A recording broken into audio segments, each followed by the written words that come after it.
अब जो next topic आएगा वो है एक्सेप्शंस ऑफ ओबाउस प्रिंसिपल। जो भी ओबाउ प्रिंसिपल है उनके एक्सेप्शंस क्या हैं। सबसे पहले ध्यान रखिएगा, अगर हम डी ऑर्बिटल की बात करें या किसी भी ऑर्बिटल की बात करें, अगर वो ऑर्बिटल या तो फुलफिल्ड है या हाफ फिल्ड है तो वो ऑर्बिटल स्टेबल होता है। मैंने ये बताया half filled as well as full filled orbitals are stable. अब जैसे अगर हम क्रोमियम का लिखें कॉन्फ़िगरेशन ओबाउ प्रिंसिपल के हिसाब से तो ये हो जाएगा 1s2 2s2 2p6 3s2 3p6 4s2 and 3d4। अगर शेल वाइज लिखेंगे तो पहले 1s2 फिर 2s2 फिर 2p6 फिर 3s2 3p6 फिर 3d4 एंड 4s2।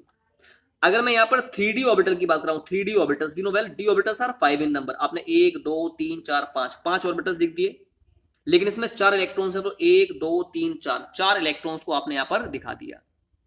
और ये क्या है, ये है 4s ऑर्बिटल। 4s ऑर्बिटल में आपके 2 इलेक्ट्रॉन्स पाए जा रहे हैं लाइक दिस। ठीक है, आपने देखा यहां पर जो 3d ऑर्बिटल है वो ना तो फुलफिल्ड है ना हाफ फिल्ड है, that's why it is found to be unstable. तो इस केस में ये अनस्टेबल होगा, that's why this configuration is said to be wrong configuration. तो क्या होगा, जो 4s ऑर्बिटल है ना उसमें से एक इलेक्ट्रॉन यहां पर ट्रांसफर हो जाएगा। जब एक इलेक्ट्रॉन यहां पर आ जाएगा तो क्या हो जाएगा, यहां पर 3d5 और यहां क्या रह जाएगा 4s1। तो आपने देखा यहां पर जो 3d5 है उसमें डी ऑर्बिटल में 5 इलेक्ट्रॉन्स पाए जा रहे हैं जो कि हाफ फिल्ड स्टेबल कॉन्फ़िगरेशन को रिप्रेजेंट करता है। That's why this is the correct way in which we can represent the electronic configuration of chromium. ऐसे ही एक एग्जांपल और ले रहा हूं मैं, और वो एग्जांपल है कॉपर का। Atomic number is 29, configuration is 1s2 2s2 2p6 3s2 3p6 4s2 and 3d9। According if we will fill the electrons according to the shells तो क्या हो जाएगा 1s2 2s2 2p6 3s2 3p6 3d9 और 4s2। ये wrong configuration है। क्यों? क्योंकि अगर आप देखें 3d9 का मतलब 1 2 3 4 5 5 डी ऑर्बिटल्स होते हैं, इनमें 9 इलेक्ट्रॉन्स हैं, 1 2 3 4 5 6 7 8 9। ये 4s में 2 इलेक्ट्रॉन्स हैं लाइक दिस। इसमें से एक इलेक्ट्रॉन जब यहां पर आ जाएगा तो ये हो जाएगा 3d10 और यहां 4s1। तो आपने देखा 3d9 is neither representing full filled nor half filled electronic configuration. That's why this is the wrong way in which we are representing the configuration. In such cases what happens, 4s orbital में से एक electron 3d में आएगा तो ये हो जाएगा 3d10 and 4s1। This is said to be the correct electronic configuration of copper. तो मैंने बताया जो भी आपके हाफ फिल्ड और फुल फिल्ड ऑर्बिटल्स होते हैं वो कैसे होते हैं, स्टेबल होते हैं। अब हमें इस बात को ही प्रूव करना है कि हाफ फिल्ड और full filled electronic configuration stable होते हैं। क्यों होते हैं, what is the reason? So we have to discuss here about the stability of half filled and completely filled orbitals. तो there are two specific reasons which represents the stability of half filled and full filled orbitals. पहला है symmetrical distribution of electrons.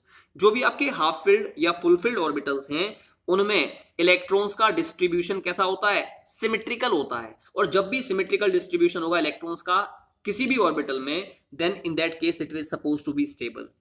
जैसे chromium का configuration लिखा आपने 1s2 लिख चुके हैं, यहां पर पहले रॉन्ग वाला लिख रहे हैं 1s2 2s2 2p6 3s2 3p6 4s2 and 4d4 as well as 4s2। Similar configuration I am writing here, it is wrong unstable. तो क्या होगा, एक इलेक्ट्रॉन आपका यहां पर आ जाएगा। मैंने सब में लिखा है 1s में एक ऑर्बिटल है 2 इलेक्ट्रॉन्स, इसके भी 2 इलेक्ट्रॉन्स, इसमें 6 इलेक्ट्रॉन्स 2 इलेक्ट्रॉन्स 6 इलेक्ट्रॉन्स, यहां पर 4 एंड 2। अब क्या किया, इसका एक इलेक्ट्रॉन यहां पर आ गया स्टेबिलिटी को अटेन करने के लिए। तो जब ये इलेक्ट्रॉन यहां पर आ गया तो हर एक डी ऑर्बिटल में सिमेट्रिकल डिस्ट्रीब्यूशन हुआ इलेक्ट्रॉन का, हर डी ऑर्बिटल में एक एक इलेक्ट्रॉन आया। तो मैंने बताया था whenever the symmetrical distribution takes place then it is found to be stable। that's why the half filled atomic orbital is found to be stable। तो ये पहला कारण हो गया, हाफ फिल्ड या फुल फिल्ड ऑर्बिटल स्टेबल होते हैं due to the symmetrical distribution of electrons. इसके बाद the last one is exchange energy. Exchange energy होती क्या है, हमें पता है जो भी आपके डी ऑर्बिटल्स होते हैं उन सभी ऑर्बिटल्स की जो एनर्जी होती है वो सेम होती है। And such type of orbitals which have same energy they are called as degenerate. उनको कहते हैं डिजेनरेट ऑर्बिटल्स। डिजेनरेट ऑर्बिटल्स क्या होते हैं, वो ऑर्बिटल्स जिनकी एनर्जी सेम होती है उनको डिजेनरेट ऑर्बिटल्स कहा जाता है। तो होता क्या है, जो भी आपके एटॉमिक ऑर्बिटल्स होते हैं जैसे डी ऑर्बिटल्स हैं, ये 5 हैं नंबर में, इन सभी की एनर्जी सेम है, they are said to be the degenerate orbitals. तो जब डिजेनरेट ऑर्बिटल्स में कोई भी इलेक्ट्रॉन एक ऑर्बिटल से दूसरे इलेक्ट्रॉन में जंप करता है तो इसकी एनर्जी में जो चेंज होता है उसी को बोलते हैं एक्सचेंज एनर्जी। जितने ज्यादा एक्सचेंज होते हैं किसी भी डी ऑर्बिटल में पाए जाने वाले इलेक्ट्रॉन्स में, उतनी ज्यादा होती है उसकी एक्सचेंज एनर्जी। मैंने क्या बताया, more the number of exchanges takes place, more will be the exchange energy and more will be its stability. So stability depends upon the number of exchanges. जितने ज्यादा एक्सचेंजेस उतनी ज्यादा एक्सचेंज एनर्जी और उतनी ज्यादा stability. This is the thing that you have to keep into your mind. अब जैसे मैंने एग्जांपल लिया, मैं यहां पर ले रहा हूं D4 ऑर्बिटल, मैं D4 ऑर्बिटल ले रहा हूं। D4 का मतलब ये डी ऑर्बिटल्स 5 है नंबर में, इसमें 4 इलेक्ट्रॉन्स पाए जा रहे हैं, 1 2 3 4। ये पहला इलेक्ट्रॉन है, तो पहला इलेक्ट्रॉन एक तो दूसरे इलेक्ट्रॉन से अपनी पोजीशन को एक्सचेंज कर सकता है, एक तीसरे से कर सकता है, एक चौथे से कर सकता है। तो जो फर्स्ट इलेक्ट्रॉन है वो नंबर ऑफ एक्सचेंजेस शो कर रहा है कितने, 3। अब ये दूसरा इलेक्ट्रॉन है, ये तीसरे से कर सकता है और चौथे से कर सकता है। तो दूसरा इलेक्ट्रॉन 2 एक्सचेंज शो कर रहा है। आप बोलोगे सर दूसरा पहले से भी तो कर सकता है, बिल्कुल। तो इसको तो हम पहले ही रिप्रेजेंट कर चुके हैं पहले वाले केस में। दूसरा पहले से करे या पहला दूसरे से करे, बात तो एक ही है। तो second electron is exchanging its position with either third electron or fourth electron, so the number of exchanges are 2। Similarly third electron exchange its position with the fourth electron, तो यहां पर नंबर ऑफ एक्सचेंजेस कितने हो गए, 1 हो गए third electron के द्वारा। तो D4 ऑर्बिटल में टोटल नंबर ऑफ एक्सचेंज कितने हो गए, यहां पर 3, यहां पर 2 और यहां पर 1। So total number of exchanges are 6 in case of D4 orbitals. ठीक है, तो आपने देखा D4 जो ऑर्बिटल है, जो कि हाफ फिल्ड नहीं है ना ही फुल फिल्ड है, ये टोटल एक्सचेंजेस 6 शो कर रहा है। मैंने बताया था जितने ज्यादा एक्सचेंज होंगे उतनी ज्यादा एक्सचेंज एनर्जी होगी, और जितनी ज्यादा एक्सचेंज एनर्जी होगी उतनी ज्यादा स्टेबिलिटी होगी। This is the thing that I want to make you understand. तो ये तो हमने D4 की बात की है, अब हम D5 की बात कर रहे हैं। D5 में देखें, ये पहला इलेक्ट्रॉन है, पहला वाला दूसरे से कर सकता है एक्सचेंज, तीसरे से कर सकता है, चौथे से भी कर सकता है, पांचवे से भी कर सकता है। सो the number of exchanges shown by the first electron is 4। अब देखो ये दूसरा इलेक्ट्रॉन है, दूसरा इलेक्ट्रॉन तीसरे से कर सकता है, चौथे से कर सकता है और पांचवे से कर सकता है। सो the number of exchanges shown by second electron is 3। अब यहां पर अगर देखा जाए, ये तीसरा इलेक्ट्रॉन है, तीसरा इलेक्ट्रॉन 2 एक्सचेंज शो करेगा, फोर्थ वाले से या फिफ्थ वाले से। सो the number of exchanges shown by the third electron is 2।